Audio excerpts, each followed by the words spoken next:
Hello everyone, welcome back to my YouTube channel Vidyarthi side. तो आज के शॉर्ट वीडियो में हम बात करने जा रहे हैं what is rational choice theory. Rational choice theory क्या है और इसके अंदर जो तीन कॉन्सेप्ट आते हैं आपके, पहला है सेल्फ इंटरेस्ट, दूसरा है रैशनल एक्ट और तीसरा है इनविजिबल हैंड। इनके बारे में भी हम चर्चा करेंगे। तो सबसे पहले बात करेंगे हम रैशनल चॉइस थ्योरी के फाउंडर कौन हैं। रैशनल चॉइस थ्योरी के फाउंडर हैं एडम स्मिथ, जिन्हें कि हम फादर ऑफ मॉडर्न इकोनॉमिक्स के नाम से भी जानते हैं।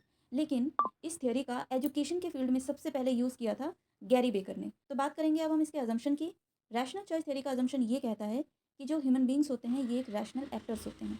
इनका कोई भी काम, कोई भी डिसीजन बिना रैशनली होता ही नहीं है। ये हमेशा किसी काम को सोच समझ कर करते हैं और उसमें अपना फ़ायदा ढूंढते हैं कि किस काम को करने से मुझे फ़ायदा मिलेगा और किस ऑप्शन को चूज़ करने से सबसे ज़्यादा बेनिफिट मिलेगा।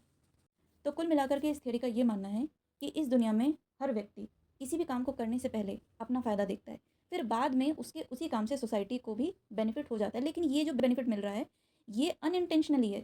सबसे पहला इंटेंशनली उसका अपना बेनिफिट है और उस डिसीजन से अनइंटेंशनली या फिर इनडायरेक्टली वो सोसाइटी का भी थोड़ा बहुत भला कर देता है।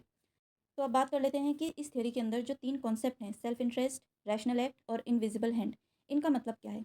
लेकिन इन तीनों को समझने से पहले मैं आपको एक एग्जांपल से इस थ्योरी को समझा देती हूँ और उसी एग्जांपल के अंदर इन तीनों कॉन्सेप्ट को भी अच्छे से समझा दूंगी। जैसे मान लीजिए कि अगर आप कोई बिजनेस खड़ा करना चाहते हैं या फिर अपने लिए कोई दुकान खोलना चाहते हैं जिससे कि आपकी एक अर्निंग होती रहे, आप सेल्फ डिपेंडेंट बन पाएँ, तो ये हो जाएगा सेल्फ इंटरेस्ट। क्यों? क्योंकि इसमें आपका अपना फ़ायदा है, अपना स्वार्थ है कि आप ये अपने लिए करना चाहते हैं, अपनी फैमिली के लिए करना चाह रहे हैं। इसके बाद है कि अब आप ये सोचेंगे कि मैं दुकान तो खोलना चाहता हूँ, लेकिन कौन-सी दुकान खोलूँ? आपके पास बहुत सारे ऑप्शन होंगे। ग्रोसरी शॉप हो सकता है, स्टेशनरी शॉप हो सकती है, मेडिकल स्टोर हो सकता है। ये तीनों के तीनों ऑप्शन आपको बेनिफिट दिलाएँगे। लेकिन अब आपका रैशनल एक्ट क्या होगा कि इन तीनों ऑप्शन में से आपको वो वाला ऑप्शन चूज़ करना है जिसमें आपको बेनिफिट मैक्सिमम मिलेगा, सबसे ज़्यादा बेनिफिट मिलेगा।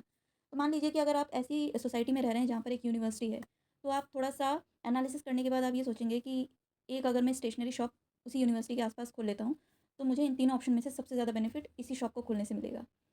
अब आपने क्या किया कि आपने इन तीनों ऑप्शन में से एक ऑप्शन चूज़ किया। ये आपका रैशनल एक्ट हुआ जिसमें से आपको सबसे ज़्यादा बेनिफिट मिलेगा।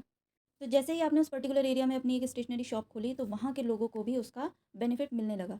क्योंकि आप जब स्टेशनरी कुछ ऑब्जेक्ट बेचेंगे, सेल करेंगे तो वहाँ के लोगों को भी तो उसका बेनिफिट मिलेगा। भाई किसी को पेन की ज़रूरत है, बुक की ज़रूरत है, नोटबुक की ज़रूरत है या अदर कोई स्टेशनरी ऑब्जेक्ट की ज़रूरत है, तो आप उनकी नीड को फुलफ़िल कर रहे हैं, सोसाइटी में अपना कंट्रीब्यूशन दे रहे हैं। लेकिन आपका इंटेंट क्या था शॉप खोलने का कि आपकी पर्सनल अर्निंग हो, लेकिन आपने अनइंटेंशनली उस एरिया के लोगों का भी बेनिफिट करवा दिया।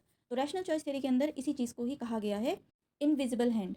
सो आई होप कि आपको ये थ्योरी समझ में आ गई होगी। अगर आपको ये वीडियो पसंद आया हो तो इसे लाइक, शेयर और सब्सक्राइब ज़रूर कीजिएगा। Thank you.